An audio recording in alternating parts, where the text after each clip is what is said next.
we always immediately saw the benefits of using the RackEye product.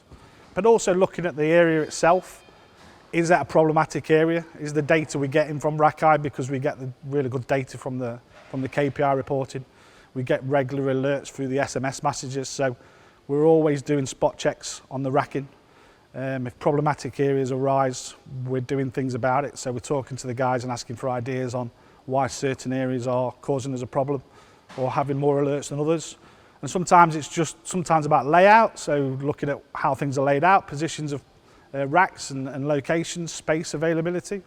Other times it's been about the rack itself being damaged, be that the meshing, be that leg itself prior to the RackEye going in.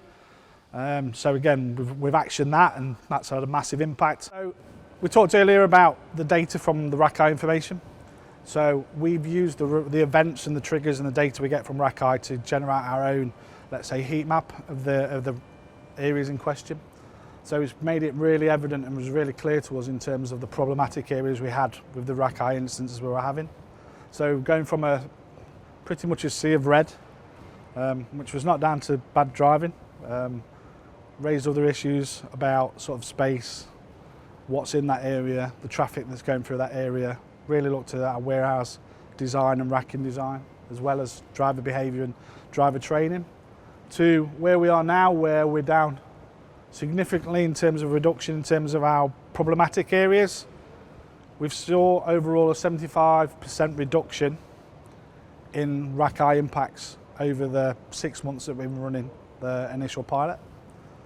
What we also use, so from the self-generation of a heat map to the actual information we get from the RackEye system, there's probably about 10 reports you can get by the RackEye system in all different data sets. What we've done is actually configure it to what we think is relevant into our own 4-boxer type information report.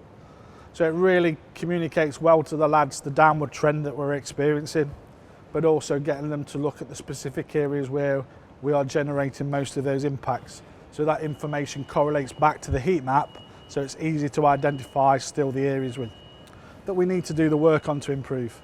The inspection's really easy, so we have an app on the phone, so we get the app, we get the barcode, it tells us where to go to. We know obviously every leg has a fixed barcode on it, so we go up to that, we scan the 2D barcode, we put in if any damage, we take any photos of that. If there's no damage, we just say, okay, yeah, okay, it might have just been a wobble, someone might have just clipped it, but there's no damage. We can take that and it comes off.